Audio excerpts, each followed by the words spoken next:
6? Yes. Halfway through. Hey, thanks for joining us for KARE 11 News at noon. Right now, we're following a protest, actually, at the state capitol. That's in response to President Donald Trump's latest decisions. We're also talking about meetings at the nation's capital just a day after President Trump announced a plan to take over the Gaza Strip. We'll have more on that in a minute. But first, we could see some snow tonight. Yes, a little bit of snow even later this afternoon, and some areas starting to pick up some flurries now. Temperatures, though, are warmer. If you'd like a break from the cold air, we will have that at least for most of the next several days, but we'll be talking more on the wintry side with snow than cold. Temps in the teens and 20s as we look across our area. Cloud cover increasing, but most of the cloudiness we've seen so far here in the metro has just been high-level clouds. Still seeing a fair amount of sun, but the radar is starting to pick up on a few little flurries and snow showers. West central Minnesota from Wadena and Sebeka, stretching on over towards Camp Ripley and north of Little Falls near Pierce, east of St. Cloud to Foley. Some snow showers as well from Morris to Wilmer to Montevideo and Fergus Falls as well. And southward, a couple of flurries and snow showers around New Ulm, Fairmont to Mankato, Albert Lee, and over towards Austin. And notice there's plenty of more going on back to our west. So we will see this area fill in and increase across the eastern Dakotas with some of the heaviest snowfall expected in northern Minnesota. Not a lot here in the metro. Dusting to less than an inch, but 2 to 4 in the Brainerd Lakes area to northern Wisconsin, and 3 to 6 through the Iron Range and along Highway 2 with winter weather advisories up north. Again in the metro, flurries and snow showers picking up in the next few hours, but it will be a warmer trend.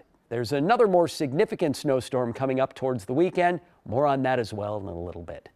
All right, thanks so much for that update, Mace. Talk to you in a bit. We're taking you live now to the state capitol, back to that protest we were talking about. Right now, you see people gathering in protest against the recent decisions coming from the Trump administration. It's part of a nationwide demonstration called 50 States, 50 Protests. It comes less than 3 weeks into the second Trump presidency. We have crews on the ground, as you saw there, at the protest, talking with people on both sides. We'll have much more on what they had to say coming up tonight at 5. All right, less than 24 hours after President Trump met with Israeli Prime Minister Benjamin Netanyahu, leaders throughout the Middle East are rejecting a plan to have the U.S. take over the Gaza Strip.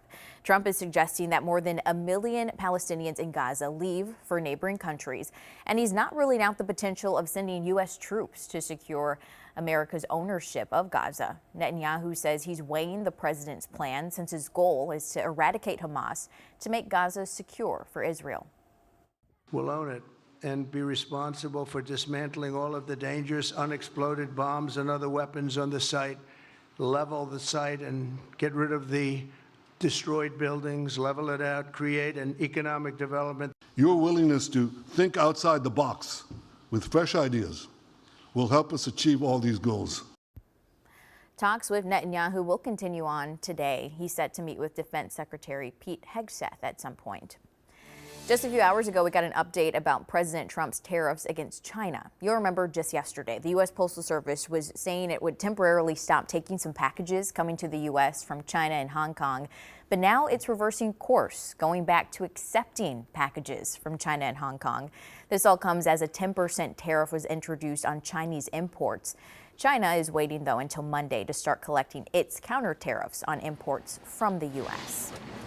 As part of the deal to delay tariffs on Mexican goods, Mexican soldiers have mobilized on our southern border. They're expected to be posted at hot spots along the border where there's high rates of illegal crossing and drug and weapons trafficking. Under the agreement, the U.S. has also promised to work to stop the flow of weapons into Mexico.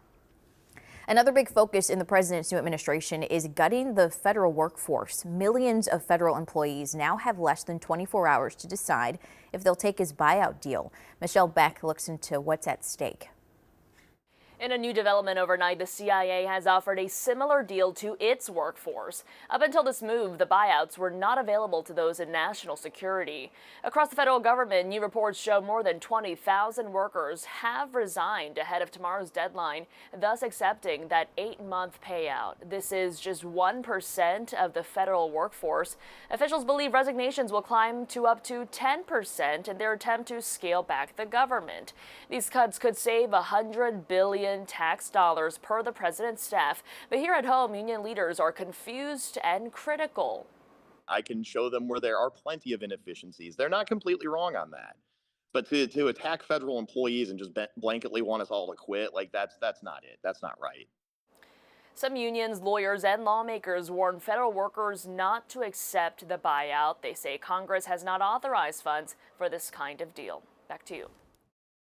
Thanks to Michelle for that breakdown. We're also learning the president is gearing up to follow through on a major campaign promise to eliminate the Department of Education. Sources tell NBC News an executive order to get rid of the agency could come as soon as this month.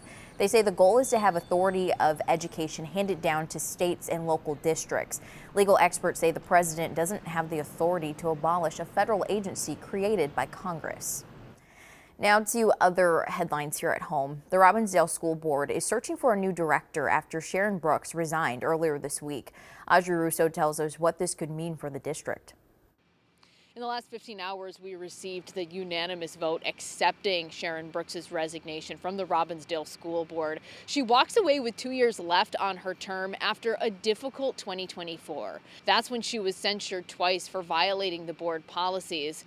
Now, the board seemed a little caught off guard by her resignation at Monday's meeting.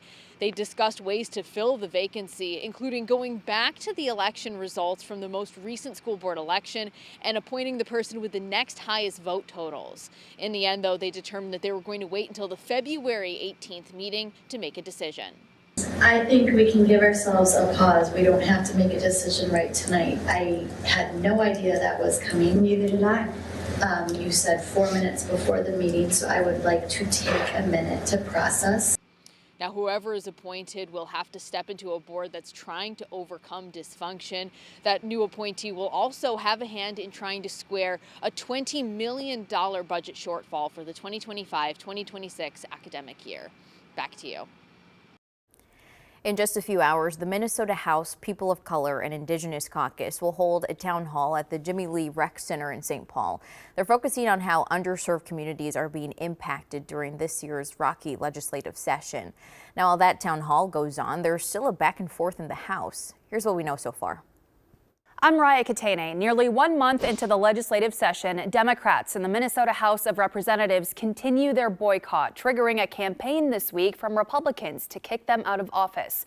The recalls fall under a Minnesota law that subjects state officers to recall for serious malfeasance or nonfeasance. But it is a process that could take weeks or months as Republicans gather signatures and the recall potentially makes its way to the state Supreme Court. Democrats have refused to work from the Capitol since the beginning of the legislative session, but they do say they are working within their districts. To return to the Capitol, they say Republicans must commit to a power-sharing agreement if the House returns to a tie after a special election in March. DFL members also want Republicans to commit to seating Representative Brad Tabke, who won a re-election in a contested race. Republicans are calling for Democrats to, quote, show up for work, and they say negotiations between the two sides are continuing in private meetings.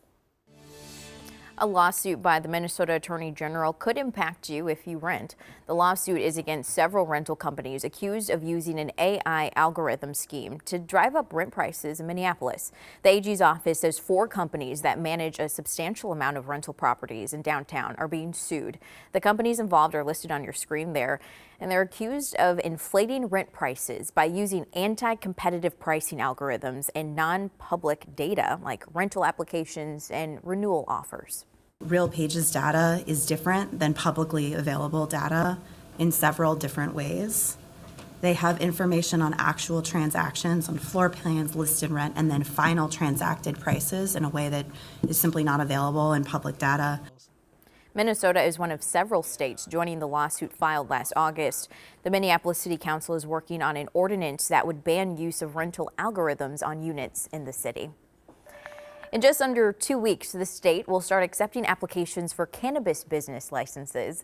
A judge put the process on hold last year, but now the state says it's opening up a short window from Tuesday, February 18th through March 14th. Then, depending on the number of applicants, lotteries are expected to start in either May or June.